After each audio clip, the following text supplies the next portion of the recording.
자, NLP라는 건 하나의 두뇌의 사용법, 마음의 사용법 이렇게 보시면 돼요. 우리 이제 컴퓨터의 사용법 있잖아요. 핸드폰 사용법도 있고, 그러니까 매뉴얼. 이게 우리 마음의 매뉴얼, 뭐 두뇌의 매뉴얼 이렇게 보시면 이해가 될 수 있어요. 그래서 쉽게 말하면 우리 두뇌에는 인간은 이제 완벽한 존재로 태어나잖아요. 태어나자면 완벽한 존재로 태어나는데 태어난 이후에 어떤 상황이나 어떤 성장 과정을 통해서 마치 컴퓨터에 바이러스가 침투하는 것처럼 우리 마음에는 바이러스가 침투하는데 그 바이러스 중에 뭐 어떤 불안감도 있을 것이고 두려움도 있을 것이고 뭐 소심한 성격, 그다음에 눈치를 보는 마음, 뭐 무기력, 스트레스, 다양한 이제 부정적인 마음들이 있겠죠. 이제 그런 부정적인 마음들을 바이러스에 비유를 한다면 바이러스를 치유하는 뭐 백신이나 알약처럼 이제 이 NLP는 가장 빠르게 그 부정적인 마음을 긍정으로 바꿔준다는 거죠. 그리고 이제 또 우리 컴퓨터 잘 사용하려면은 어떻게 해야 됩니까? 컴퓨터에 좋은 프로그램을 깔아줘야 되잖아요. 그죠? 좋은 프로그램 깔아줘야 되죠. 그런 것처럼 이제 우리 마음에도 좋은 프로그램을 깔아야 돼요. 어떤 꿈이라든지 목표라든지 비전이라든지 뭐 어떤 사명이라든지 가치관이라든지 이런 긍정적인 프로그램을 잘 설정을 시켜주면은 컴퓨터에 프로그램 잘 까는 것처럼 잘 작동이 된다는 거죠. 인간은 이제 목표 메커니즘을 갖고 있거든요.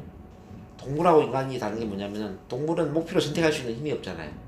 인간은 태어난 이후에 어떤 삶을 살 것인지 목표를 선택할 수 있는 힘이 있다는 거죠.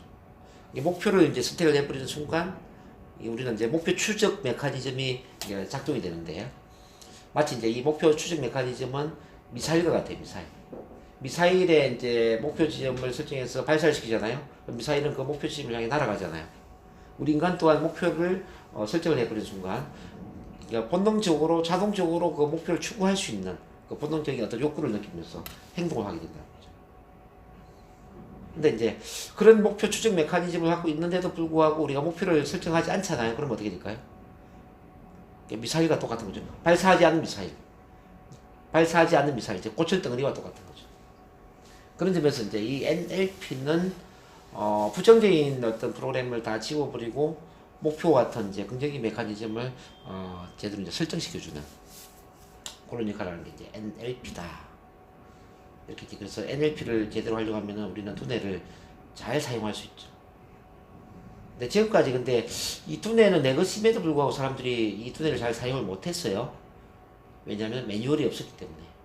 그래서 이제 많은 분들이 이 마음을 잘 다스리기 위해서 어떤 사람은 머리를 갖고 산에 들어가서 선임이 되고 어떤 사람은 또 성당에 가서 수녀가 되고 이렇게 종교에 많이 기여하기도 하잖아요.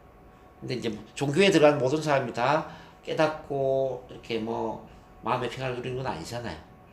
원효대사님이 일체유심조 사상을 깨달았다고 해서 신라의 모든 백성들이 일체유심조 사상을 깨달았던 건 아니거든요. 최근에 우리 뭐 성철 스님이 산은 산이고 물은 물이다 그랬잖아요. 근데 우리가 산은 산이고 물은 물이다 이렇게 깨닫고 삽니까? 아니잖아요. 뭐 교회 목사님이 뭐 성당에 유명한 신부님이 그렇게 이제 깨닫는다 해서 모든 사람이 다 깨닫지 못해요. 왜냐하면 마음이라는 것은 애매모호하고 막연하고 비체계적이기 때문에 어떤 사람 되지만 어떤 사람은 안 된다. 근데 NLP가 대단한 건 뭐냐면 NLP가 이 막연하고 애매모호한 마음을 수학 공식처럼 체계화시켰다는 거죠. 체계화, 공식화, 시스템화시키는 거지. 그러니까 누군가가 하는 방식대로 마음 관리를 한다면은 누군가처럼 탁월한 마음을 만들 수가 있는 거야. 누군가 하는 것을 따라한다면은 두려움을 없앨 수가 있고 우울증을 없앨 수가 있고 무기력을 없앨 수가 있고 스트레스를 없앨 수가 있고 반대로 뭐 꿈이나 목표를 설정할 수 있고 뭐 희망, 자신감을 가질 수 있고 자존감이 높아질 수 있고 이렇게 누군가 한다면 나도 할 수 있는 그런 어떤 공식 체계 시스템을 만들었다 이렇게 보시면 돼요. 그래서 이제 이 NLP를 제대로 활용한다면 우리는 굳이 과거의 프로그램에 지배를 받을 필요가 없죠. 자, 지금 우리 마음속에 들어와 있는 프로그램은 과거의 프로그램들이에요. 대개 프로그램은 어떻게 설정되어 있냐면은 만 18세 이전에 어떤 부모로부터 어떤 학교 선생님, 어떤 어른들로 인해서 뭐 반복적으로 꾸지람을 들었느냐 또는 반대로 반복적으로 칭찬이나 인정을 받았느냐. 자, 이런 어른들의 반응에 의해서 부정적인 프로그램이 깔릴 수도 있고 긍정적인 프로그램이 깔릴 수도 있다는 것입니다. 근데 우리를 둘러싼 어른들은 거의 80%는 부정적이잖아요. 그래서 내 마음속에는 부정적인 프로그램이 많겠죠. 이 부정적인 프로그램이 설정된 것은 내 책임은 물론 아니죠. 내 책임은 아니에요. 근데 지금 이 부정적인 프로그램을 걷어내고 새로운 프로그램을 설정할 책임은 나에게 있다는 겁니다. 왜냐하면 인간은 프로그램에 의해서 반응할 줄도 알지만 프로그램을 설정할 수 있는 프로그래머의 기능도 갖고 있거든요. 이해되시나요? 나는 내 마음의 프로그램을 설정할 수 있는 프로그래머의 기능이 있다는 겁니다. 그렇기 때문에 마음에 들지 않는 프로그램은 지워버릴 수가 있고 새로운 프로그램을 설정할 수가 있는 거죠. NLP는 바로 이제 그 모든 것을 가능하게 해주는 거예요. 그런 점에서 NLP는 마음의 매뉴얼이다 이렇게 볼 수가 있고, 이렇게 이제 NLP를 활용한다면 마음이 수정될 수가 있고 업그레이드 될 수 있다. 재설정될 수 있다. 그래서 우리가 행복하고 성공적인 미래로 갈 수가 있다는 거, 그 말씀드리고요. 자, 그 다음에 이제 이해를 해야 될 게 뭐냐면요. 이 NLP는 또 하나의 커뮤니케이션이라는 걸 이해해야 돼요. 커뮤니케이션. 자, 모든 사람들은 커뮤니케이션의 달인들이라는 걸 이해를 하십니까? 모든 성공한 사람들은? 지금 특히 우리가 이제 4차 산업혁명 시대를 맞이하고 있잖아요. 4차 산업혁명은 플랫폼을 만드는 것인데, 플랫폼의 중심에는 뭐가 있습니까? 사람이 있잖아요. 자, 사람을 어떻게 잘 연결시키느냐가 긴 플랫폼을 잘 만드는 비결인데, 그럼 사람을 잘 연결시킬 수 있는 비결이 뭘까요? 사람을 잘 연결시킬 수 있는 비결. 바로 소통, 커뮤니케이션이죠. 그래서 지금 21세기는 커뮤니케이션 능력이나 소통의 능력이 그 어느 때보다도 아주 중요한 시대가 됩니다. 자, NLP는 바로 이런 이제 커뮤니케이션의 최고의 기술이라고 볼 수 있는데, NLP가 보는 커뮤니케이션은 두 가지예요. 하나는 내적인 커뮤니케이션, 또 하나는 외적인 커뮤니케이션이다. 내적인 커뮤니케이션은 내 마음속으로 무엇을 어떻게 바라볼 것인가. 자, 마음속으로 어떻게 대화를 할 것인가요.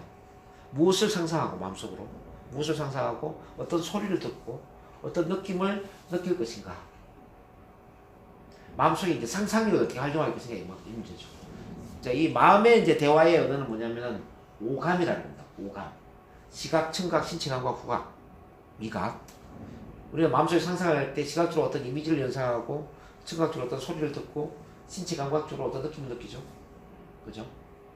어떤 사람은 느낌을 강하게 느낄 수가 있을 것이고, 어떤 사람은 느낌을 약하게 느낄 수도 있겠죠. 느낌을 강하게 느끼는 방법을 우리는 연합이라고 해요. 연합, 어소시에이션. 자, 느낌이 없도록 배제를 시키는 방법을 우리는 분리, 디소시에이션이라고 하죠. 그러니까 무엇을 연합하고 무엇을 분리시킬 것인가.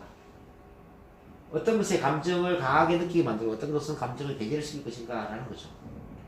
그럼 어떤 생각할 때 긍정적인 경험은 어떻게 하는 게 좋아요? 긍정적인 경험은 감정을 강하게 느끼는 게 좋아요? 배제시키는 게 좋아요? 긍정적인 경험은 감정을 강하게 느끼면 좋겠죠. 그렇지 않아요? 네. 그러면 긍정적인 마음이 커지잖아요. 부정의 경험은 그 감정을 배제를 시키는 게 좋겠죠. 네. 힘든 경험은 힘든 느낌을 없애버리는 겁니다. 근데 좋은 경험은 좋은 느낌을 키워주는 거죠. 그렇게 하면 우리 마음이 탁월한 상태가 되겠죠.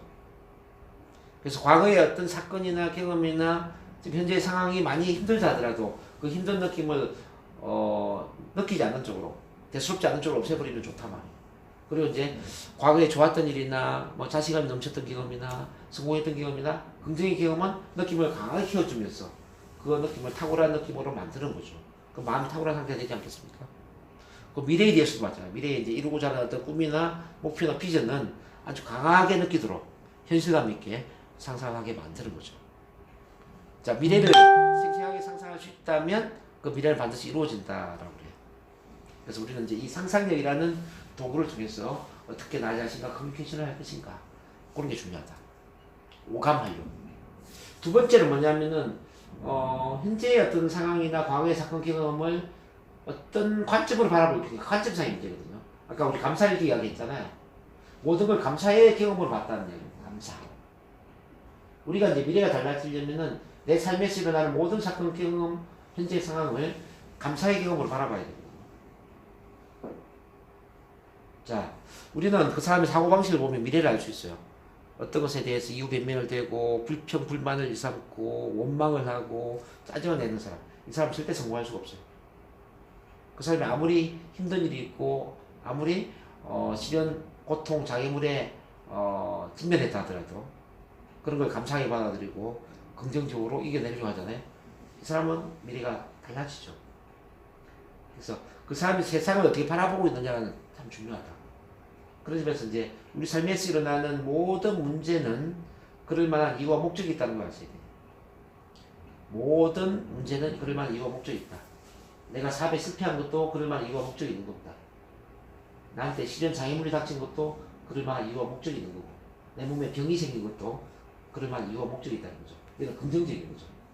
이 긍정적인 이유를 알아차려야 되는 거죠. 최근에 제가 이제 암 치료를 이제 하면서 암에 걸린 사람한테 이렇게 묻는 거죠. 암에 걸리니까 마음이 어떠세요? 원망스럽대요. 왜? 나만 암에 걸렸는지. 죽고 싶습니까? 그래서 원망하면 죽는데요. 그럼 살리면 어떻게 해야 되죠? 암에 걸린 걸 감사하게 받아들여야 됩니다. 암에 걸린 걸 어떻게 감사하게 받아들여요? 자, 암은 하나의 신호예요. 암이라는 신체 질병이나 증상을 통해서 신호를 보내줘. 암은 마치 우리 그 전기로 본다면 퓨즈와 똑같은 퓨즈. 퓨즈가 내려가면서 신호를 보내는 거예요. 퓨즈. 퓨즈가 내려가면서 어떤 신호를 보내죠? 퓨즈가. 네, 전기 가부하나 화재 위험성에 대한 신호를 보내지 않습니까? 그럼 퓨즈가 내려가는 것은 감사한 일이에요, 원망스러운 일이에요? 감사한 일이죠. 퓨즈가 내려간 것처럼 암에 걸린 것도 똑같은 거예요. 암에 걸린 것은 당신의 삶의 균형을 잡아라. 당신 지금 앞만 바라보고 옆과 뒤를 보지 못하고 달리고 있지 않느냐. 자, 앞만 보지 말고 옆과 뒤도 바라보면서 균형 잡힌 삶을 살아야 돼. 가족도 챙기고 사랑하는 사람도 챙기고. 응? 앞만 바라보지 마라. 자기 중심적으로 살지 말고 옆에 있는 사람도 좀 챙겨라. 매일 이식으로 사는 거예요. 자, 사랑하는 사람들도 좀 챙기고 베풀고 나누면서 살아야 돼요. 당신 자신만을 위한 삶이 아니다. 당신이 태어나서 자신만의 삶을 살아가는 게 아니라 가족을 위해서, 이웃을 위해서, 이 세상을 위해서 큰 인생을 살아가는 있는데 당신이 너무 자기 중심적으로 사니까 지금 병에 걸린 거 아닙니까? 인생 자체의 방향을 바꾸라네. 요걸 깨달아야 된다는 거지. 이런 깨달음을 주면 암은 고마운 일일까요? 원망스러운 일일까요? 고마운 일이죠. 이렇게 고마운 일로 받아들이는 사람은 암에서 분명히 회복이 되거든요. 저는 분명히 회복된다고 생각해요. 근데 암에 걸렸는데도 불구하고 암에 걸린 이유를 모르는 사람은 당연히 죽겠죠. 안 그렇습니까? 병도 그렇다고. 사업에 실패를 하고도 실패한 이유를 모르는 사람은 계속 사업에 실패하겠죠. 안 그래요? 자, 인간관계에서 어떤 사람과 갈등이 있는데도 불구하고 갈등이 왜 있는지 이유를 모르는 사람 계속 갈등이 생길 수밖에 없을 거예요. 모든 갈등이나 시련이나 고통이나 장애물은 어떤 신호를 보내주고 있다고. 뭔가 잘못됐다는 거예요. 지금 그대로 가면 안 된다는 거예요. 그럼 다른 방법으로, 다른 방향으로 융통성 있게 접근 방식을 달리하라는 이야기인데 과거와 똑같은 방식을 고집한다면 인생을 바꿀 수가 없죠. 그래서 자, 모든 이런 이제 문제들은 그럴 만한 이유와 목적이 있다는 거죠. 그래서 문제가 생겼다는 것을 원망하지 말고 문제가 생긴 그 자체를 감사하게 받아들여야 되는데 우리가 그게 잘 안 되잖아요. 그래서 지금부터 이제 선생님은 그 부분을 하셔야 돼요. 어떤 문제에 대해서 절대로 원망하지 마. 과거에 어떤 힘든 사건 경험에 대해서 절대 원망하지 마. 현재 어떤 힘든 상황에 대해서 절대 원망하지 말아요. 모든 것을 감사하게 바라볼 수 있느냐 아니지. 모든 것을. 가능할까요? 그거 훈련이 될 수 있다는 선생님이 무조건. 나를 둘러싸고 있는 모든 시련, 고통, 장애를 내가 감사한 마음을 바라볼 수 있다. 인간이 가장 안 되는 게 이게 안 되는 거예요. 힘든 상황을 원망하고 짜증내고 분노하고 그래서 인생이 안 풀린다. 현재 상황에 대해서 감사한 마음을 가지지 못한다면 미래에도 감사할 일이 있을 수가 없어요. 자, 감사할 조건이 많이 갖춰지기 때문에 감사한 마음을 갖는 게 아니라 최악의 조건이라 할지라도 최악의 상황이라 할지라도 이 최악의 조건에 대해서 감사한 마음을 가질 수 있다면 우리 삶은 무조건 미래가 긍정이 바뀐다.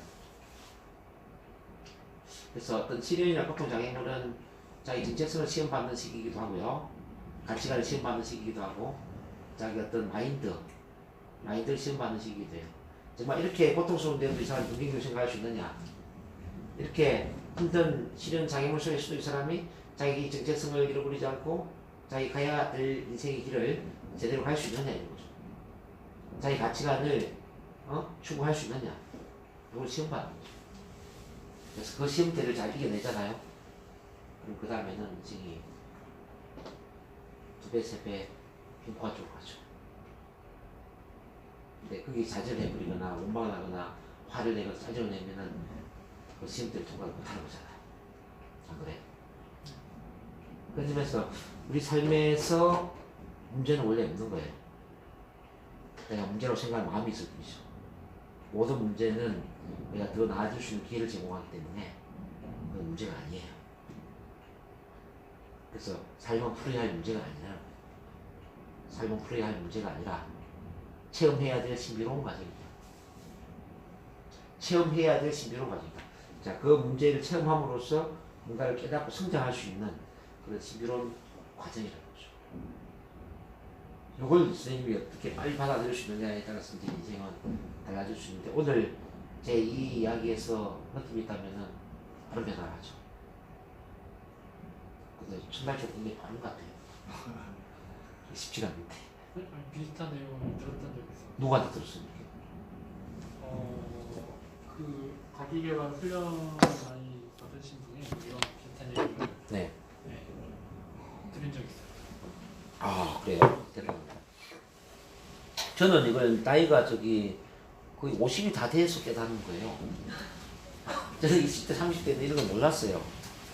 제가 NLP 배우기 전만 하더라도 저는 좋은 일이 일어나야만 된다고 생각했고요. 안 좋은 일에 대해서 저도 원망하고 분노하고 짜증냈어요. 저는 운이 없다고 생각했어요. 왜 하는 일마다 안 될까 생각했고요. 네. 왜 나는 이렇게 파란만장한 인생을 살아야 될까? 하늘이 원망스러웠다니까요. 근데 NLP를 통해서 저는 완전히 새롭게 바뀌었죠. 그 누구도 원망하지 않습니다. 그러니까 그 어떤 것에 불평, 불만을 갖지 않고 모든 걸 감사하게 받아들이는 마음으로 바뀌었습니다.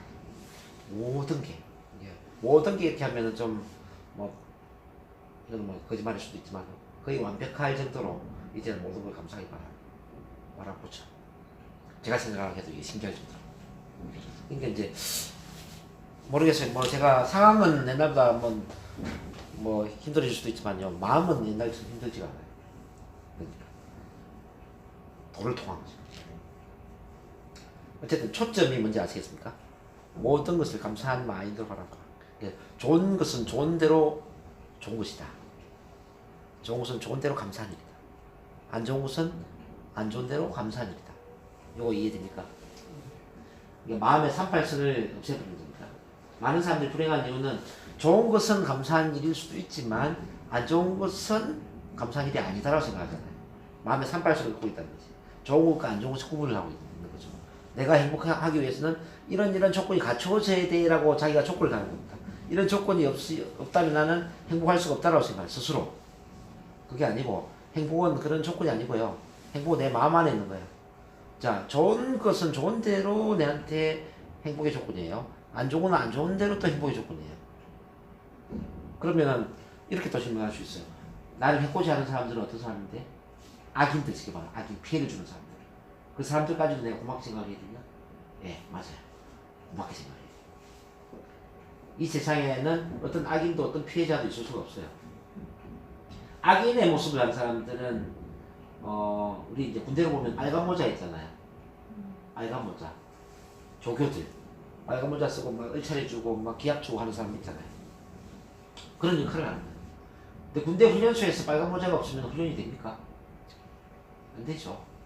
빨간 모자는 우리를 힘들게 하지만, 그 순간에 힘들게 하지만 빨간 모자의 있음으로 인해서 군대 기강도 잡히고 우리가 훈련을 통해 강해질 수 있단 말이에요. 그렇죠? 이 세상에 좋은 사람들만 존재한다면 어떻게 될까요? 이 세상에 좋은 사람들만 존재한다면 인간이 어떻게 될 가능성이 없어요. 좋은 사람들만 있다. 착한 사람들만 있다. 악인이 전혀 없다면 어떻게 될까? 그게 좋을 것 같지만 좋은 게 아니라니까요. 이렇게 질문할게요. 이 세상에 빛만 존재한다면, 어둠이 없고 빛만 존재한다면 어떻게 될까요? 빛만 있다면? 자, 겨울이 없고 여름만 있다면? 네? 어떻게 될까요? 자, 모든 사람이 다 성공만 한다면? 실패 안 하고 성공만 한다면? 그게 좋을 것 같은데 좋지 않다라는 겁니다. 우리가 사는 세상은 정반대를 통해서 그 반대를 알게 되는 세상이에요. 추위를 통해서 따뜻함을 알게 되는 것이고요. 외로움을 통해서 사랑의 소중함을 알게 되는 거죠. 실패를 통해서 성공을 알게 되는 거죠. 가난을 통해서 부를 알게 되는 거죠. 그렇지 않나요? 어둠을 통해서 빛을 알게 되잖아요. 그럼 빛을 알게 하는 어둠은 감사한 일이에요? 원망스러운 일이에요? 감사한 일이죠. 맞아요. 자, 부의 소중함을 일깨워주는 가난은 감사한 일이에요? 원망스러운 거예요? 근데 왜 가난에 대해서 우리가 원망합니까? 건강의 소중함, 균형적인 삶의 소중함을 일깨워주는 암에 걸린 것은 감사한 일이에요? 원망스러운 거예요? 감사한 일이죠. 바로 그거죠.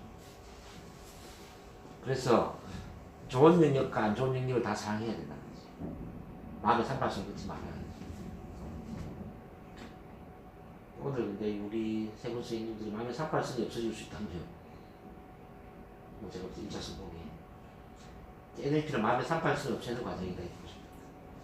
마음의 산발성을 없애는 과정이다. 그래서 모든 것을 긍정적으로 초긍정적으로 바라보는 마음을 만들어주는 거죠. 자, 그게 바로 마음의 대화예요.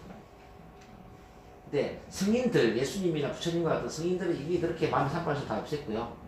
꼭 그 성인들이 아니더라도 그 나름대로 위대한 삶을 사는 사람들은 그와 비슷하게 마음의 산발성을 없앴고 모든 삶에 자 긍정 부정을 다 감사한 일을 받아들이는 사람들이에요. 네. 우리가 그런 대화를 해야 돼요. 두 번째 우리가 해야 될 게 뭐냐면 자 외적인 커뮤니케이션 시작. 외적인 커뮤니케이션. 외부의 세계와 어떻게 대화할 것인가 중요해요. 외부 세계, 우리가 만나는 사람들과 어떻게 대화할 것인가. 자, 그러면 메르비안 연구를 본다면 우리가 입으로 말하는 것도 참 중요하고요. 목소리도 중요하고, 그 다음에 신체 언어도 굉장히 중요하겠죠? 말과 이 음성 신체 언어.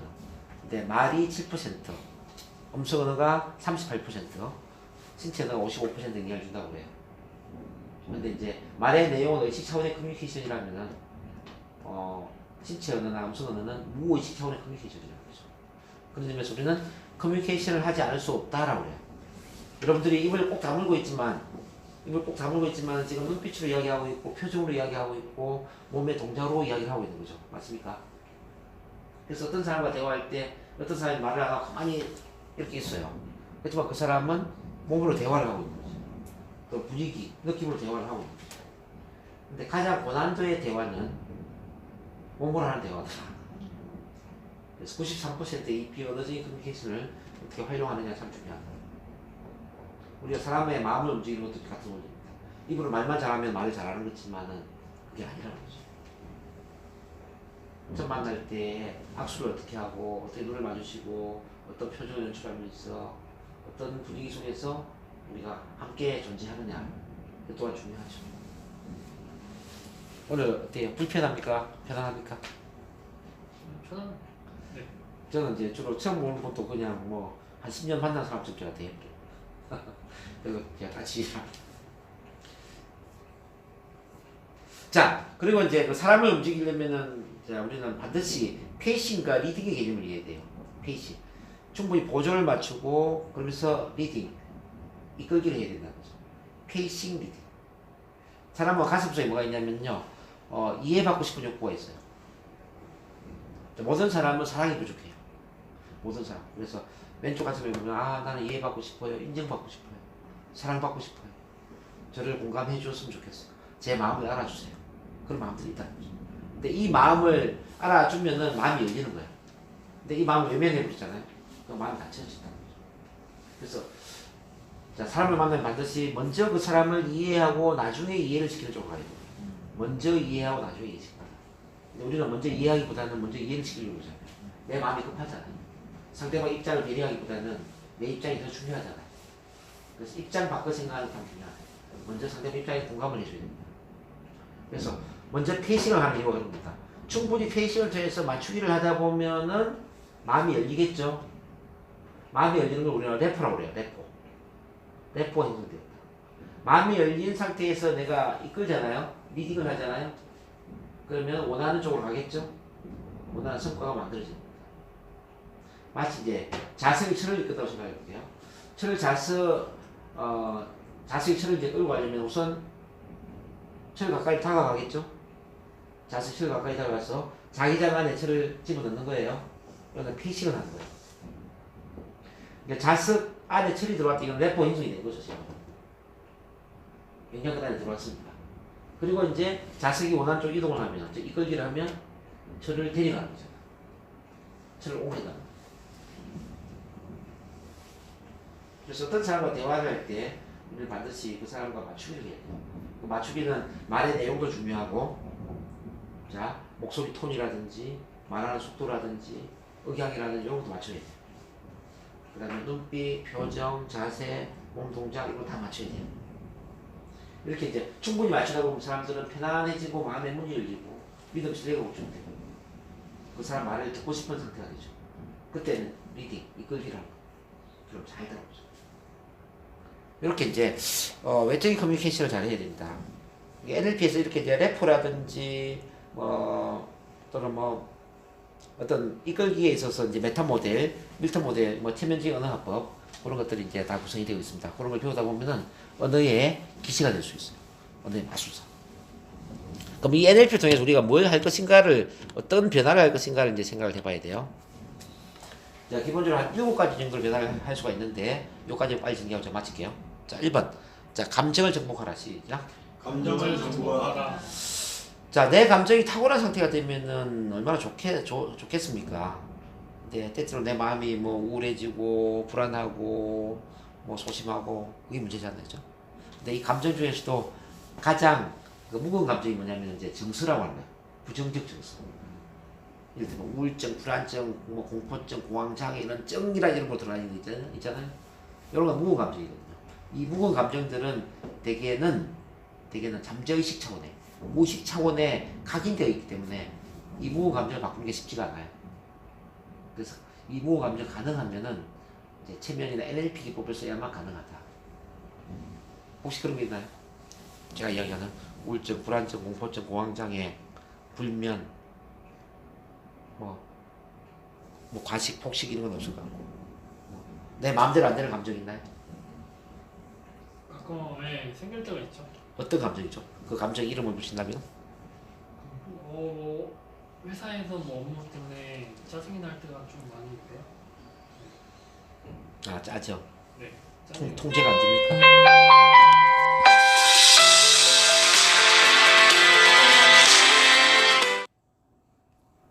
죄송합니다. 통제가 안 되는 감정입니까?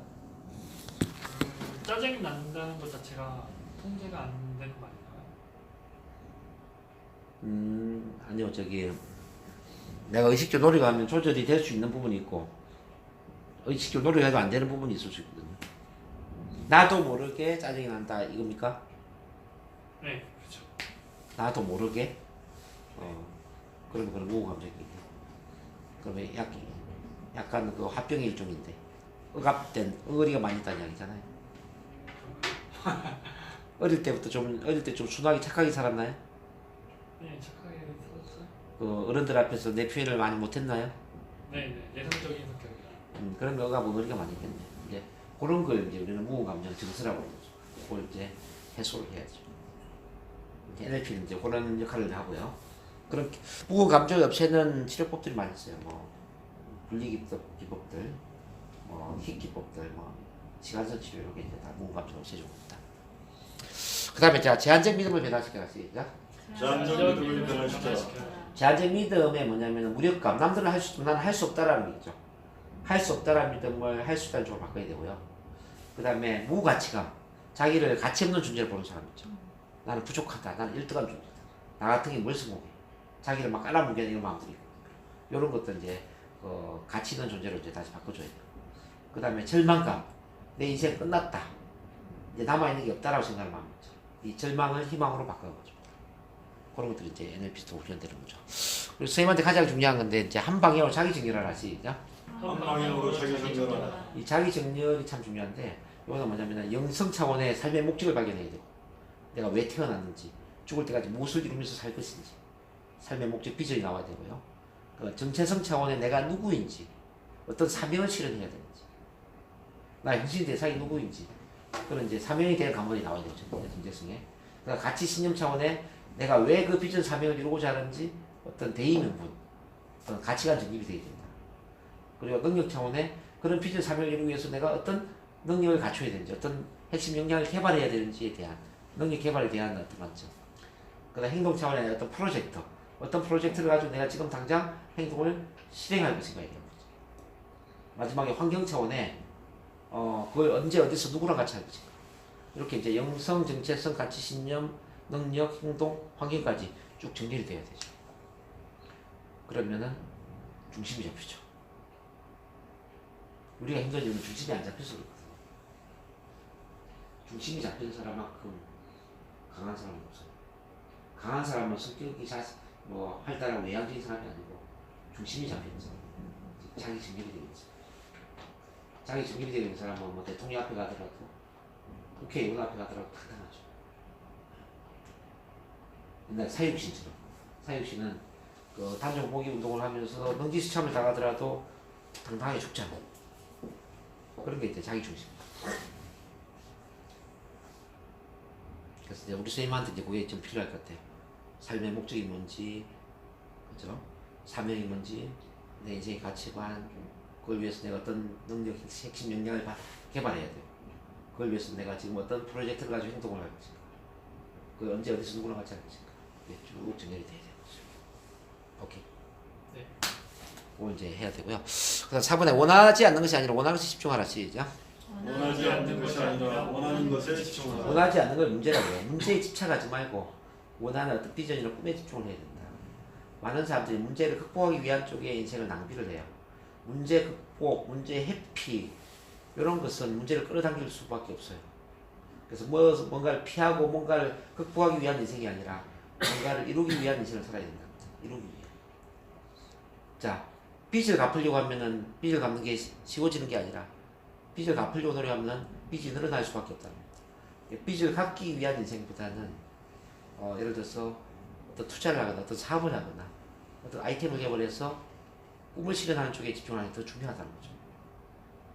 자, 어떤 가난에서 벗어나기보다는 부자가 되겠다는 꿈을 갖는 게 더 중요하다. 말을 할 때는 긴장 떨림을 없애기보다는 자신감 있게 말을 하려고 하는 게 더 중요하다는 거죠.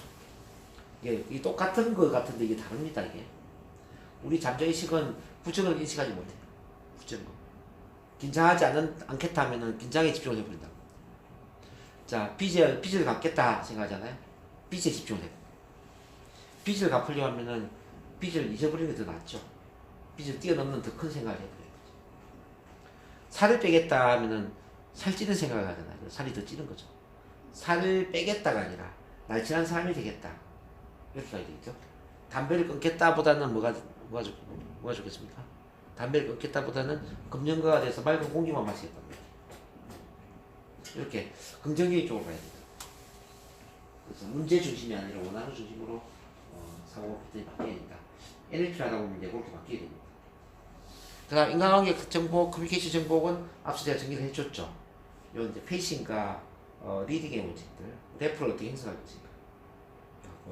됐고 7번 삶의 전략을 변화시켜라. 시작. 삶의 전략을 변화시켜라. 이 삶의 전략은 탁월성은 모델링이 된다는 거죠. 누군가가 한다면 나도 할 수 있다. 누군가가 한다면 나도 할 수 있다. 내가 원하는 삶을 사는 누군가 있잖아요. 그럼 나도 그 사람처럼 될 수 있는 겁니다.